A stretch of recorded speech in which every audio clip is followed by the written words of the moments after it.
They never felt loved as kids, and it changed everything what happens to a child who never feels truly loved. Not just fed, clothed, or told "I love you" once in a while, but deeply, emotionally, and unconditionally loved. The kind of love that makes you feel safe in your own existence. The kind that tells you without needing to say it, "You are wanted here." Now imagine growing up without that. Imagine moving through your early years like a ghost in your own story, constantly questioning your worth, constantly scanning the environment for signs that you matter. This is not a rare story. It's the silent foundation of millions of lives. And the truth is, it changes everything. Not feeling loved as a child doesn't just affect your mood or how you interact with your parents. It warps your perception of reality. It sets the stage for a life lived in translation, always trying to decode what others really mean, always wondering if love is something you have to earn, or worse, something you'll never quite deserve. And this is where the philosophical journey begins, because we're not just talking about psychology, we're talking about the nature of identity, meaning, and the self. Who are you, really, if the first mirrors you looked into, your parents or caretakers, never reflected love back at you? Click subscribe to this channel to get more profound insights. There's something deeply existential about this question. As children, we don't yet have the cognitive tools to separate our parents' behavior from our own sense of self. If we are neglected, criticized, or emotionally abandoned, we don't think something is wrong with them. We think something is wrong with me. That belief, once internalized, becomes the foundation of self. And from that point on, every experience we have is filtered through that faulty lens. Even praise feels suspicious. Even love feels like a transaction. And what's terrifying is that this distortion feels so normal, we don't even realize it's there. Let's pause and ask something brutally honest. What if the person you become is based more on survival than truth? What if your personality, your people-pleasing, your need to isolate or overachieve, is not who you are, but who you had to become to feel safe? That's the hidden cost of not being loved as a child. You build a self not from joy or curiosity, but from fear. You become a master at reading rooms, managing impressions, avoiding rejection, all while losing touch with the core of who you really are. And here's where the philosophical depth kicks in. Alan Watts once said, "Trying to define yourself is like trying to bite your own teeth." But for those who never felt loved, the desire to define oneself becomes obsessive. You're trying to prove you exist. You're trying to justify your place in the world. You're trying to earn what should have been freely given, the feeling that you are enough, just as you are. This is the spiritual wound that never felt love leaves behind. It's not just about sadness. It's about disconnection from the world, from others, and most tragically, from yourself. So what do we do with this? If you recognize parts of yourself in this, you're not alone. In fact, you're part of a silent majority. But here's the twist. The wound is not the end of the story. It's the beginning of something deeper. Because if your early life was built on the absence of love, your adult life becomes an invitation not just to receive love, but to redefine it. To stop seeing love as something that must be earned, and start seeing it as something that must be remembered. Because underneath all the fear and compensation, there's a part of you that has always known the truth, that you were lovable all along. But here's the catch. That part of you has been buried under years of noise, and digging it out isn't easy. It's not about just thinking positively or reciting affirmations. It's about going back to the root. It's about sitting with the pain you've spent a lifetime avoiding. It's about letting the inner child speak, not just in therapy, but in your daily life. When you get rejected, when you feel invisible, when you mess up, can you pause and ask, whose voice am I hearing right now? What story am I still believing? That moment of awareness is where healing begins. And healing isn't just personal, it's philosophical. Because to heal from not being loved is to question the very nature of love itself. Is love something that exists only between people? Or is it a way of being, a state of consciousness, a force we can embody even if no one else is around to give it to us? That's the spiritual opportunity hidden in the wound. If you never felt loved as a child, you have the chance to become the source of love you never received.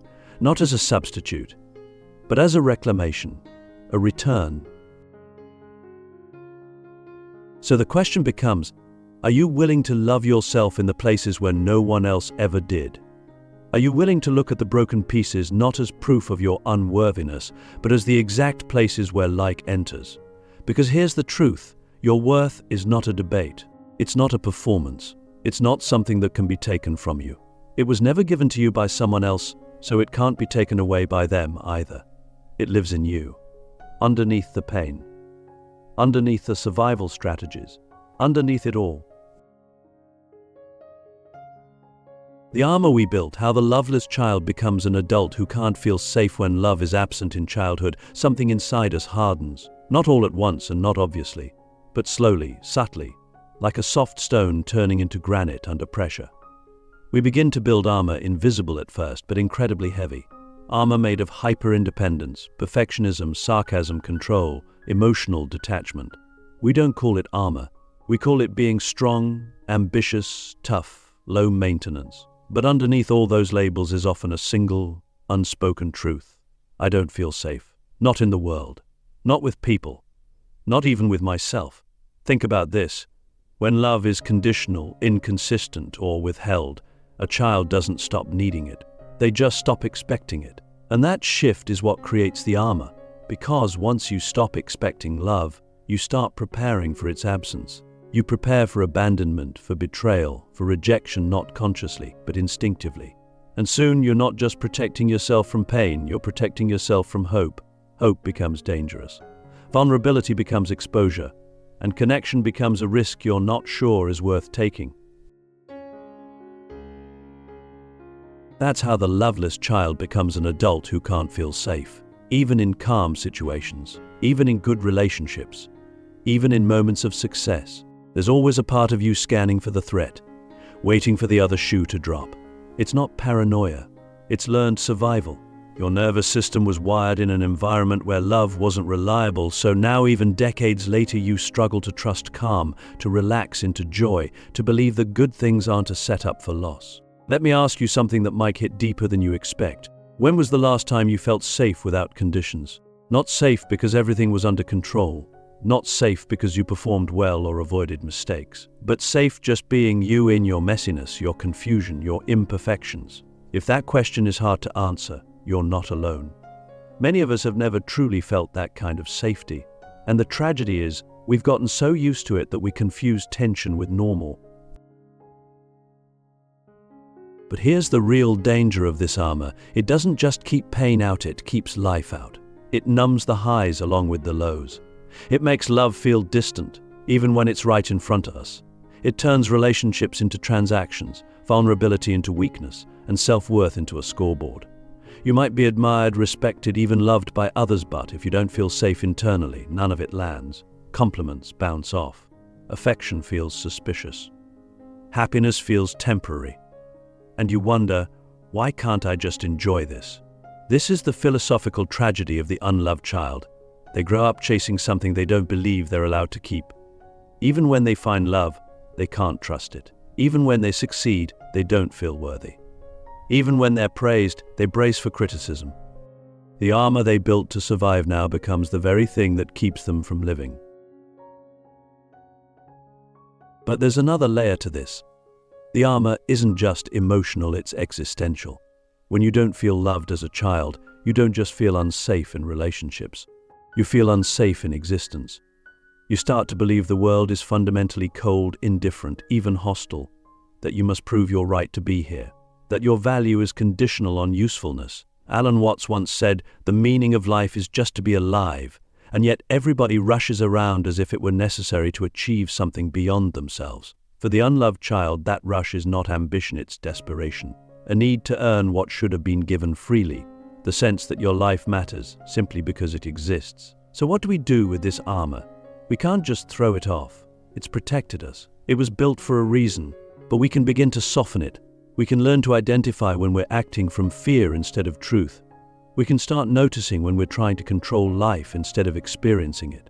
And most importantly, we can begin to redefine safety not as certainty, but as presence. Not as perfection, but as permission.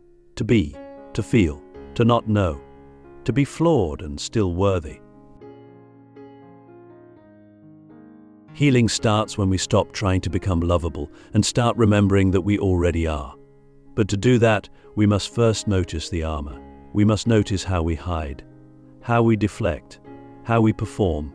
And then we must ask the hardest question of all, What would it mean to lay this down, even for a moment? Not to be exposed, but to be seen. Not to be weak, but to be real.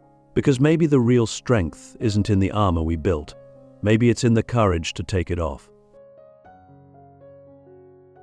The mirror of relationships. How unloved children choose and sabotage. Love as adults, if you've ever wondered why some people seem to fall into the same painful relationship patterns over and over again, why they chase emotionally unavailable partners, push away those who get too close, or sabotage love just as it starts to feel real, the answer often begins in childhood. Specifically in those early silent years where the blueprint for love was written not in words, but in experience. For those who never felt truly loved as children, relationships in adulthood become both a desperate search and a battlefield. A search for what was missing. A war against what feels too good to be true. Here's the paradox. The unloved child often longs more deeply for love than anyone else. But when love actually shows up steady, kind, consistent, it doesn't feel familiar. It doesn't feel safe. In fact, it feels almost unbearable. They might say they want closeness, but when someone offers it, they panic. The nervous system, conditioned by years of emotional neglect or inconsistency, interprets intimacy as danger. The very thing they crave is also the thing they fear. So they either run from it or try to control it or unconsciously destroy it before it has the chance to hurt them. Why? Because love, real love, requires vulnerability. And to the person who never felt safe being vulnerable, that requirement feels like walking into fire. It's not that they don't want love, it's that they don't trust it. They've learned to associate love with strings attached, with judgment, with loss. And so when someone genuinely loves them, they wait for the catch. They test it. They push boundaries. They withdraw to see if the love will chase them. They overgive to earn it. Or they shut down completely, afraid that their real self will be rejected once exposed. Let me ask you something uncomfortably honest. Have you ever sabotaged something good, not because it was wrong, but because it was unfamiliar? Have you ever felt more anxious when someone treated you well than when someone ignored you? If so, you're not broken. You're reenacting a pattern that once kept you emotionally safe. But here's the twist. The pattern that protected you in childhood is now undermining your ability to receive what you need most. And this is where relationships become mirrors. Not in the poetic, romantic way we often imagine, but in the most brutally honest sense. Every relationship reflects back the parts of us still unhealed, still afraid, still armored. The partner who doesn't listen reflects the parent who never heard you. The partner who pulls away reflects your earliest experience of abandonment. The partner who stays and loves you consistently reflects your deepest wound, the belief that you're unworthy of unconditional love. And that's often the hardest mirror to look into. Because when love is real, it holds up a reflection we can't ignore. It asks us to receive, to feel, to soften. And for the unloved child, that softening often feels like weakness. So we resist, we intellectualize, we make jokes, we pick fights, we emotionally disappear. Not because we don't care, but because caring feels like exposure, and exposure feels like danger. But here's the philosophical breakthrough. Relationships are not just emotional playgrounds, they are spiritual classrooms. They teach us what we most need to learn. And for those who grew up without love, relationships teach us how to rewire our understanding of love itself. They teach us that love doesn't always come with conditions, that not every goodbye is abandonment, that not every conflict is a threat. That safety is not the absence of pain, but the presence of truth. The journey then is not just about finding the right person. It's about becoming the version of ourselves who can receive the right love. And that means doing the hard inner work, learning to sit with discomfort instead of fleeing, to speak instead of shutting down, to stay open when everything in us wants to close. And most of all, to stop treating love like a test we're sure to fail. Here's the deeper question. If someone truly loved you just as you are, no performance, no mask could you let them, not tolerate it, not analyze it, but let it in. Could you sit in that kind of love without needing to earn it, fix it, or doubt it? Could you forgive yourself for the years you spent running from what you needed most? Because the truth is, love isn't the problem. The problem is the story we inherited about what love is supposed to feel like. And healing begins when we rewrite that story, not with words, but with presence, with courage, with practice. One moment at a time. Becoming the parent you never had, how to re-love the child within and rebuild a life from the inside out at some point on the healing journey. A quiet truth emerges, one that no one really prepares you for. You realize that the love you've been chasing is not going to arrive from the outside. Not in the way you wanted. Not from the people you hoped would finally see you, finally apologize, finally become who you needed them to be. That moment is both heartbreaking and liberating, because it forces you to look inward, not as a last resort, but as the only real path forward. And that's when the real work begins. You become the parent you never had. This isn't about blaming your parents forever. It's about understanding that while they may have done their best or not, what matters now is what you choose to do with the emotional inheritance you were given. It's about recognizing that the inner child who still flinches when someone raises their voice, who still questions their worth after a failed relationship, who still tries to earn love through achievement or silence or self-sacrifice, that child is still in you, and they're still waiting to be loved the way they always needed. But how do you do that? How do you reparent yourself when you never had a model for what healthy, unconditional love looks like? It starts with presence, with listening, with noticing how often you criticize yourself in your own mind. How quickly you abandon yourself emotionally when things go wrong. How often you push through pain instead of tending to it. Reparenting means learning to pause and ask, what does this part of me need right now? Not what will fix the problem, but what will soothe the wound. It means validating your own feelings instead of minimizing them. It means offering yourself kindness, even when you feel like you don't deserve it. And yes, it feels awkward at first. It feels unnatural, because for years your nervous system has been tuned to survival, not safety. But with practice, something begins to shift. You start to build a new internal relationship, one where you're not just reacting to pain, but responding to it with care. One where you're not constantly seeking permission to exist, but offering yourself a daily reminder. I'm here. I matter. I'm not going anywhere.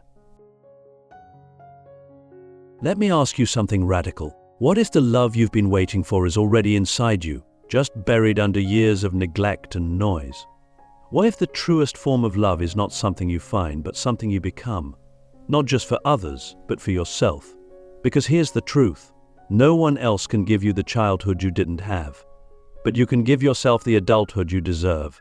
This is not about pretending everything is okay. It's about building a foundation strong enough to hold the truth. The truth that you were hurt. The truth that you were hurt. The truth that you were overlooked. The truth that you were taught to question your worth. And also the truth that you can learn to love yourself anyway. Not in a vague self-help kind of way, but in the real, gritty, daily practice of choosing compassion over criticism, of choosing rest over punishment, of choosing to stay with yourself, especially when it would be easier to numb out, lash out, or run. Over time, this changes everything. You stop looking for someone to complete you.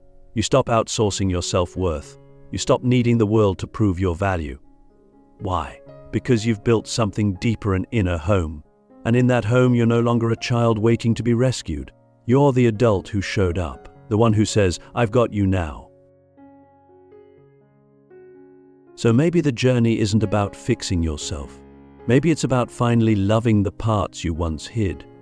Maybe it's about giving yourself the love no one else knew how to give. And in doing so, you don't just heal, you become whole.